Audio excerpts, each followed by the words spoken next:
Hello दोस्तों, आप सबका स्वागत है हमारे यूट्यूब चैनल में। तो आज हम सब जानेंगे, प्राचीन काल से ही दीपावली दिवाली का त्यौहार मनाया जाता रहा है, किंतु वक्त के साथ इस त्यौहार को मनाने के तरीके में भी बदलाव आया है। हिंदू कैलेंडर के अनुसार प्रतिवर्ष कार्तिक मास की कृष्ण पक्ष की अमावस्या को दीपावली का पर्व मनाया जाता है।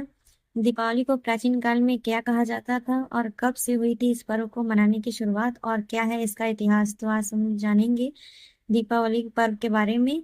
तो आइए जानते हैं दीपावली का त्योहार कब से मनाया जा रहा है। कार्तिक मास की अमावस्या पर कौन सा त्योहार पड़ता है। तो दीपावली का प्राचीन नाम क्या है। दीपावली शब्द दीप, दीपक और आवली पंक्ति से मिलकर बना है, जिसका अर्थ दीपों की पंक्ति, दीपा की माला से बनाया जाने वाला पर्व है। वैदिक प्रार्थना है तमसो मां ज्योति गर्मय, अर्थात अंधकार से प्रकाश की ओर ले जाने वाला पर्व है दीपावली। प्राचीन काल में इसे दीपोत्सव अर्थात दीपों का उत्सव भी कहा जाता था। कहते हैं कि कार्तिक अमावस्या की रात की अन्य अमावस्या की रातों से सबसे घनी होती है, इसलिए इस दिन दीपक जलाकर अंधकार को दीप दूर करने की परंपरा चली आ रही। तो जानते हैं दीपावली मनाने का इतिहास क्या है।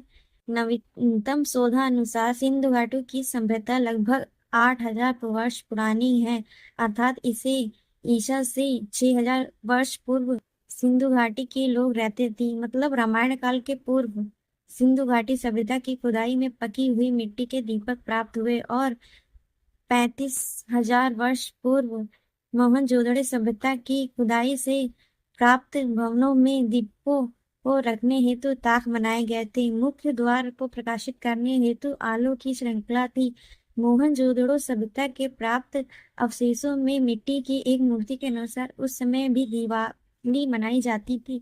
उस मूर्ति में मात्र देवी दोनों ओर दीपक जलते हुए दिखाई देते हैं। इससे यह सिद्ध स्वतः ही हो जाता है कि सभ्यता हिंदू सभ्यता थी जो दीपावली का पर्व मनाती थी। कहते हैं कि प्रारंभ में दीपावली का पर्व यक्ष और गांधर्व जाति का उत्सव था।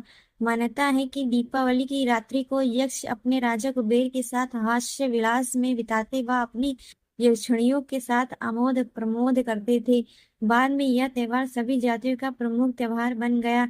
सभ्यता के विकास क्रम के चलते बाद में धन के देवता कुबेर की बजाय धन की देवी लक्ष्मी की इस अवसर पर पूजा होने लगी, क्योंकि कुबेर जी की मान्यता सिर्फ यक्ष जातियों में थी, पर लक्ष्मी जी की देव तथा मानव जातियों में मान्यता थी। दीपावली के साथ लक्ष्मी पूजन के जुड़ने का कारण लक्ष्मी और विष्णु जी का इसी दिन विवाह संपन्न होना भी माना गया है। कहते हैं कि लक्ष्मी कुबेर के साथ बाद में गणेश जी की पूजा का प्रचलन वैभव संप्रदाय के लोगों ने किया।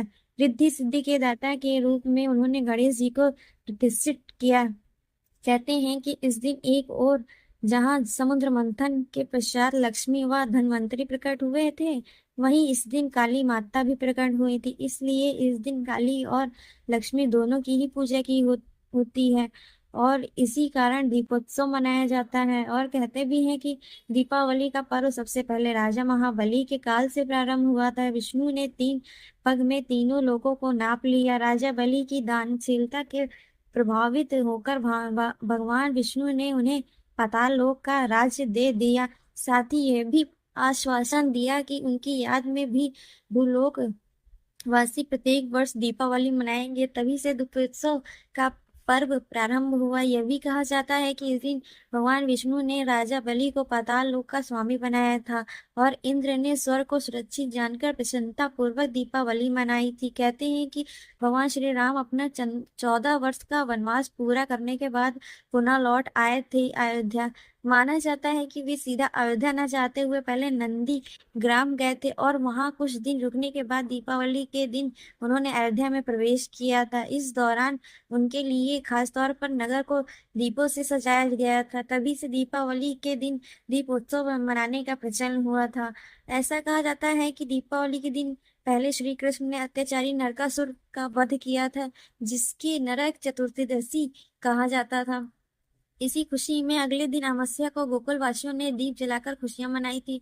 दूसरी घटना श्री कृष्ण द्वारा सत्यभामा के लिए पराजित वृक्ष लगाने से जुड़ी है। श्री कृष्ण ने इंद्र पूजा का विरोध करके गोवर्धन पूजा के रूप में अन्नकूट की परंपरा प्रारंभ की थी। राक्षसों का वध करने के लिए माँ देवी ने महाकाली का रूप धारण किया। राक्षसों का वध करने के बाद भी जब महाकाली का क्रोध कम नहीं हुआ था, तब भगवान शिव स्वयं उनके चरणों में लेट गए। भगवान शिव ने के शरीर स्पर्श मात्र से ही देवी का महाकाली का क्रोध समाप्त हो गया। इसी की याद में उनके शांत रूप लक्ष्मी की पूजा की जाती है। इसी रात इनके रौद्र काली की पूजा का भी विधान है।